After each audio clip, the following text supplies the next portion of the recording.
అనిల్ కుమార్ యాదవ్ ఇప్పుడు ప్రస్తుతం ఆయన్ని ప్రశ్నిస్తున్నారు ప్రతి ఒక్కళ్ళు.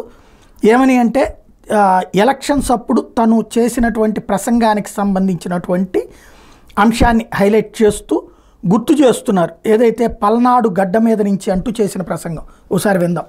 రాజకీయాన్నైనా సరే పనంగా పెట్టి సవాలు చూస్తా ఉన్నా. పల్నాడులో గాని నేను ఓడిపోతే రాజకీయంలో తప్పుకుంటా. రాజకీయంలో ఇచ్చే పల్నాడి పౌరుషాల బిడ్డ గడ్డ మీద చెప్తా ఉన్నా. ఏడకు వచ్చి అదే పౌరుషంతో చెప్తా ఉన్నా. నేను నర్సరావుపేటలో ఓడిపోతే శాశ్వతంగా రాజకీయాల్లోంచి తప్పుకుంటా. ఈ సవాల్ నీ కొడుకు చేత ఛాలెంజ్ ని స్వీకరించే తమ్ముందని అడుగుతా ఉన్నా. నేను 2 సార్లు ఎమ్మెల్యే, మంత్రి.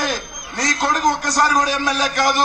రా పల్నాడు గడ్డ మీద నుంచి మూతు మీద మేసం తిప్పి చెప్తున్నా.